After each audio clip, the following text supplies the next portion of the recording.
Jin itu kalau terminologi fikih itu beda dengan yang di terminologi tafsir. Yang di tafsir juga beda dengan yang di terminologi perdukunan. Itu ada disiplinnya sendiri-sendiri.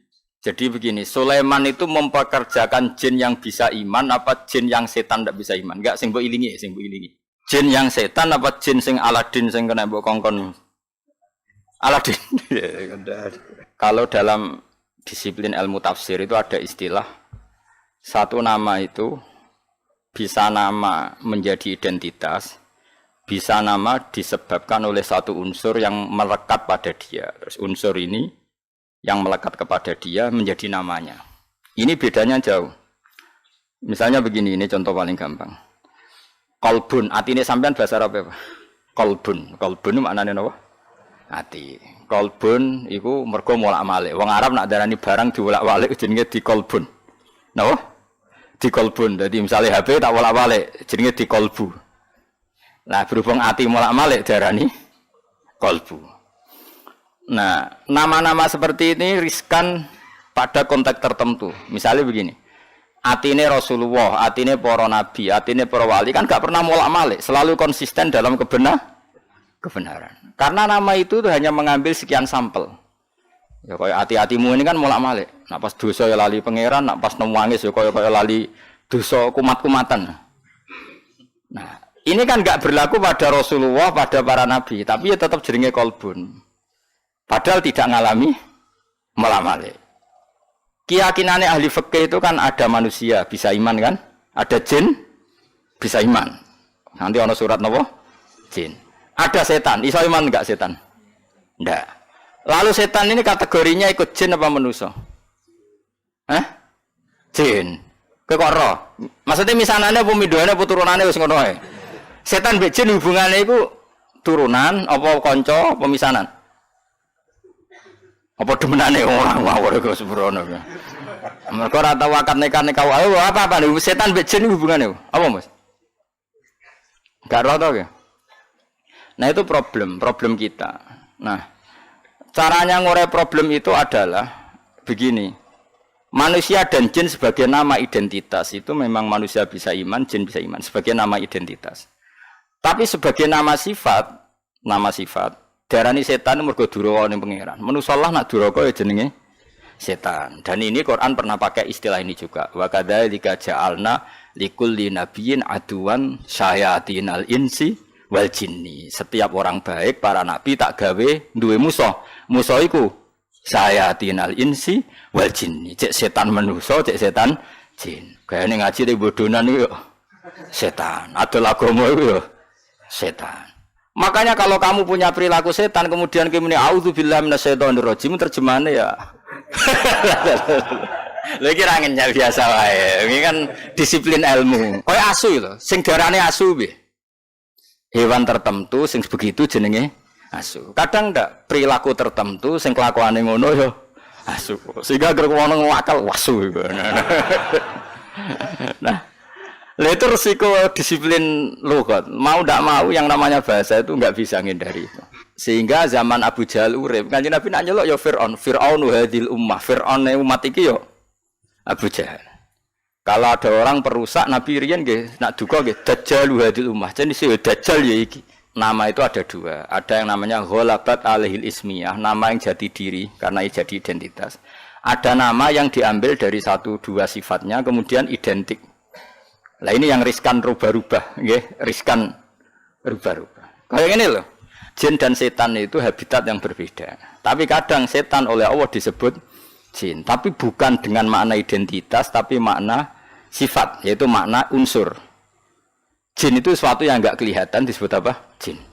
Makanya orang gila disebut majnun karena masturul akli, akalnya ketutupan. Orang yang dalam kandungan bahasa Arabnya janin karena enggak kelihatan. Kan materinya kan jim nun mudhoaf. Malam hari disebut apa? Jin. Makanya disebut falamma janna alaihi lailu. Karena malam itu gelap disebut jin. Berarti ada berapa tadi? Manusia, jin sebagai ismiyah dan setan. Nah, setan itu apa? Setan itu maknanya apa? Setan juga bisa setan ismiyah, yaitu iblis dan turunan secara gen itu setan ismiyah, nama setan betul. Ada setan karena wasiat tukang rusak dunia. Lah iku kowe iso mlebu ning kono. Lah sing angger rusak ya setan, wong ra salat ya setan, pemabuk ya setan. Wah kowe. Segoten tapi ada agama ya setan. Gayane khusyuk tapi ngedol agama ya setan. Nah, iku sing dimaksud wa kadzalika ja'alna likulli nabiyyin aduwan sayatinal insi wal jinni. Yuhi ba'duhum ila ba'din zukhrufal qawli ghurura. Yang mereka itu saling melengkapi, saling mendukung untuk menciptakan satu kegaduhan agama. Iku setan manusa, setan jin ra iso. Setan jin ra iso mulak-malik omong, setan manusa pinter. Dikaji Nabi tahu ditamoni wong kafir. Wonge cerdas.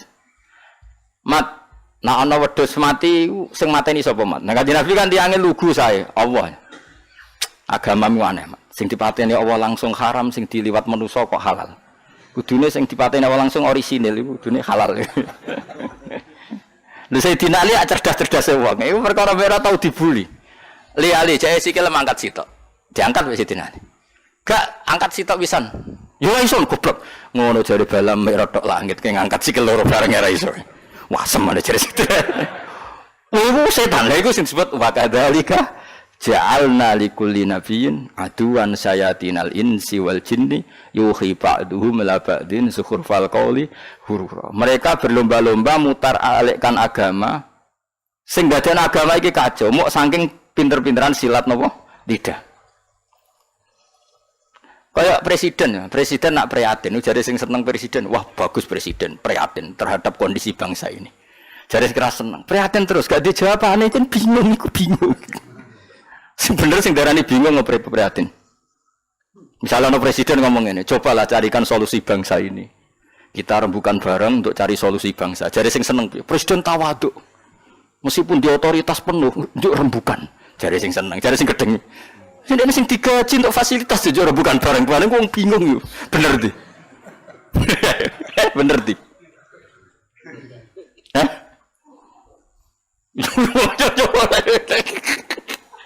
Lah repot omongan iso diolak. Maka sejarah murtad terbesar itu masalah nasa mansuh.